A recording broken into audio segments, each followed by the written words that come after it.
जिस election commission से हमें ये उम्मीद थी कि निष्पक्ष काम होगा, निष्पक्ष कार्रवाई होगी, वो हमें कहीं देखने को नहीं मिली।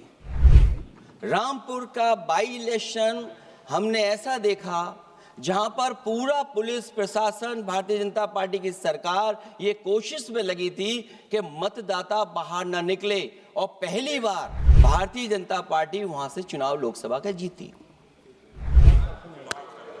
अध्यक्ष महोदय, ये जो नए नए लोग इधर से उधर खिसक गए हैं, या ना बोले तो अच्छा ही है। एक मिनट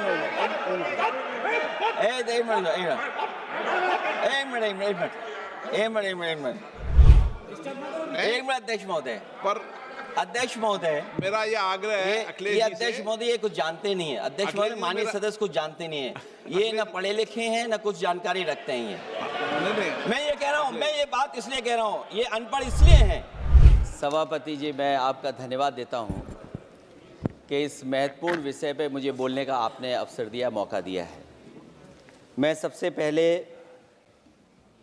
कांग्रेस पार्टी के नेता मनीष तिवारी जी, जिन्होंने बहुत विस्तार से ये बात रखी, जिन मूल्यों को लेकर के हमारे संविधान निर्माताओं ने इलेक्शन कमीशन को लेकर के जो गठन करने का काम किया कि हमारा लोकतंत्र कैसे मजबूत होगा, उस दिशा में जो बात उन्होंने रखी, मैं अपनी भावना और उनके विचार अपने विचारों से मैं जोड़ता हूँ। मुझे खुशी है इस बात की कि सरकार ने इस बात पर चर्चा और मौका दिया हम सबको अपनी बात रखने का। अभी जब मैं भारतीय जनता पार्टी के माननीय सदस्य जी का सुन रहा था बात, तो वो बिहार का इलेक्शन और आने वाले भविष्य में जो उत्तर प्रदेश का इलेक्शन है उस पर भी काफ़ी चर्चा कर रहे थे।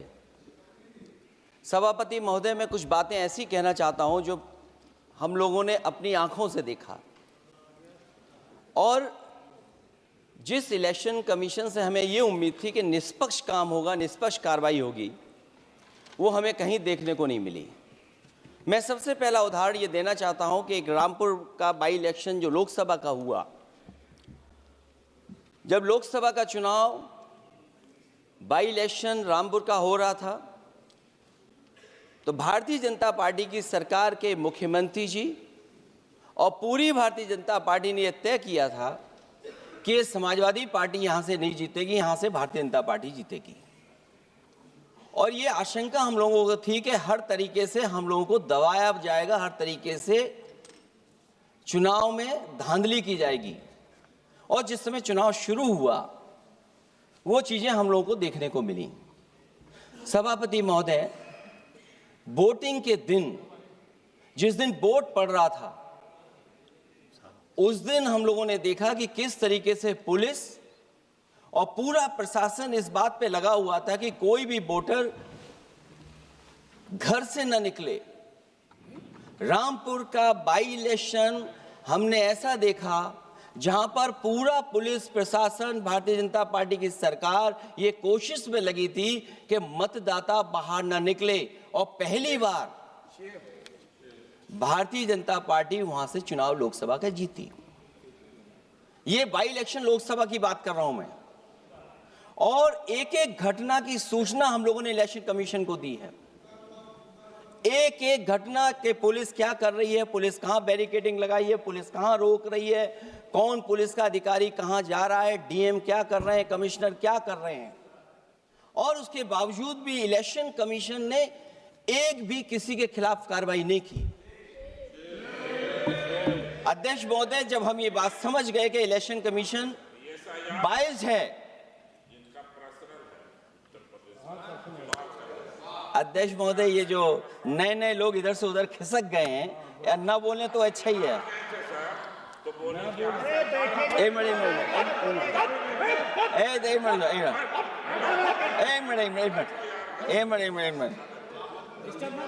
अध्यक्ष महोदय, पर अध्यक्ष महोदय, मेरा ये आग्रह है ये अध्यक्ष महोदय ये कुछ जानते नहीं है। अध्यक्ष महोदय, माननीय सदस्य कुछ जानते नहीं है, ये ना पढ़े लिखे हैं ना कुछ जानकारी रखते हैं। ये मैं ये कह रहा हूं, मैं ये बात इसलिए कह रहा हूं, ये अनपढ़ इसलिए हैं।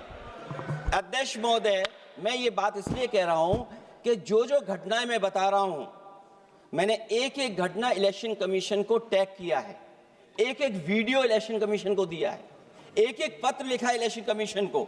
अगर एक भी कार्रवाई की हो तो मुझे बता दें, अगर ये जानते हो। और दूसरा, मैं अध्यक्ष महोदय मैं दूसरा बताना चाहता हूं आपको। अध्यक्ष महोदय, चुनाव जीते जाते हैं, हारे जाते हैं। कभी कोई चुनाव जीतता है, कभी कोई चुनाव जीतता है। एक समय था जब हम लोग कांग्रेस पार्टी से लड़ते थे, और एक समय आ गया कि जब हम आपसे लड़ रहे हैं। चुनाव कभी ये जीतते हैं, कभी वो जीतते हैं, कभी मैं जीतता हूं। एक समय था अध्यक्ष महोदय, मैं 5 लोकसभा का सांसद था यहां। इस बार हम लोग भारतीय जनता पार्टी को दूसरे नंबर करके सबसे 1 नंबर पे समाजवादी पार्टी आई। और अध्यक्ष महोदय, ये जहां से आपने कम्युनल पॉलिटिक्स शुरू की थी, जहां से आपने कम्युनल माहौल बनाया था देश में, उस अयोध्या से अगर कोई जीता है तो हमारे समाजवादी पार्टी के अवधेश जी जीत करके आए हैं। ये चुनाव जीते जाते हैं, हारे जाते हैं, लेकिन जिस संस्था की जिम्मेदारी निष्पक्ष रहना, वो आखिरकार संस्था निष्पक्ष क्यों नहीं है, सवाल ये है। और सवाल मैं यहां से उठाता हूं बाई इलेक्शन का। मैं 3 बाई इलेक्शन का उदाहरण देना चाहता हूं आपसे अध्यक्ष महोदय। नहीं, बाई इलेक्शन पर चर्चा नहीं हो रही। नहीं, नहीं, जब तक आप अध्यक्ष महोदय चीज जानोगे नहीं, अगर मैं एग्जांपल नहीं दूंगा कि इलेक्शन कमीशन क्या कर रहा है, तो अब मैं रिफॉर्म क्या मांग करूंगा। अध्यक्ष महोदय, जब तक मैं घटना नहीं बताऊंगा, मैं पहला बाई इलेक्शन बताना चाहता हूं। ओके, मानिए आपका नंबर आ गया। अगर आप रिफॉर्म पे बात कर रहे हैं तो आपको घटनाएं क्या हुई वो बात तो करनी पड़ेगी।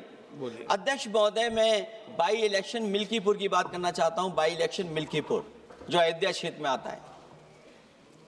इलेक्शन कमीशन को हम लोगों ने शिकायतें की, यहां धांधली होने जा रही है, चुनाव को हराया जाएगा। वहां की सरकार ने मिलकर के किस अधिकारी को पोस्ट करना है, किसको प्रिसाइडिंग ऑफिसर बनाना है, और हम लोगों ने रंगे हाथ पकड़ा लोगों को। एक व्यक्ति को पकड़ा, वो 6 वोट के डाल के आ रहे थे। एक व्यक्ति को पकड़ा जो दूसरी विधानसभा से थे। एक मंत्री जी भाग गए जो हजारों लोगों को लेकर के उस विधानसभा में आए हुए थे। तो ये बातें मैं इसलिए बता रहा हूं कि अगर हमें रिफॉर्म करना है तो रिफॉर्म तभी संभव है जब हमारा इलेक्शन कमीशन निष्पक्ष होगा। इसलिए अध्यक्ष महोदय, मैं कांग्रेस पार्टी के सुझाव से सहमत हूं कि पहला सुझाव उन्होंने दिया है, और हम समाजवादी पार्टी के लोग भी ये मानते हैं कि जो इलेक्शन कमीशन के अपॉइंटमेंट का जो तरीका है, वो तरीका बदला जाए। वो कम से कम ऐसा हो, पारदर्शी हो, निष्पक्ष हो, दिखे कि हमारी भी कुछ भागीदारी है। क्योंकि जो व्यवस्था पहले थी, उस व्यवस्था को अगर बदलने का काम किसी ने किया तो भारतीय जनता पार्टी ने किया है। इस व्यवस्था को बदलने का जो सुझाव कांग्रेस पार्टी की तरफ से है, उस सुझाव से हम सहमत हैं। दूसरा सुझाव जो कांग्रेस पार्टी ने दिया है, थोड़े दिनों बाद सुधार आया है कांग्रेस में, इसके लिए हम उनको धन्यवाद और बधाई देते हैं। उन्होंने कहा, और अध्यक्ष महोदय मेरा भी सुझाव है, कि इलेक्शन बैलेट पेपर से होना चाहिए। और इसलिए होना चाहिए कि बहुत प्रश्न लग रहे हैं, बहुत उंगली उठ रही है। इलेक्ट्रॉनिक चीजों पे बहुत सवाल खड़े हो रहे हैं, और केवल भारत के अंदर लोकतंत्र में नहीं, दुनिया के लोकतंत्र में। और ये जो लोग कुछ कह रहे हैं इलेक्ट्रॉनिक की बात और टेक्नोलॉजी की बात कर रहे हैं, मैं उनसे कहना चाहता हूं कि भारत और जर्मनी की तुलना कर लें, भारत और अमेरिका की तुलना कर लें, भारत की और जापान की तुलना कर लें, हम कहां खड़े हैं। अगर वो संपन्न देश जो टेक्नोलॉजी में हमसे कई गुना आगे हैं, अगर वो स्वीकार नहीं कर रहे ईवीएम, तो आखिरकार हम ईवीएम को क्यों स्वीकार कर रहे हैं। अगर उन देशों में लोकतंत्र है और बैलेट से वोट पड़ रहा है, तो यहाँ पर भी बैलेट से वोट पड़ना चाहिए। और जो मेरी जानकारी जहाँ तक पहुँचती और जानकारी है मुझे, वो जानकारी ये कहती है कि जर्मनी में अगर आप ईवीएम से वोट डालेंगे तो वो अनकॉन्स्टिट्यूशनल माना जाएगा। सोचो, जर्मनी जैसा देश बैलेट पेपर से वोट डलवा रहा है, तो आखिर भारत जैसा देश हम बैलेट पे क्यों नहीं जा रहे हैं।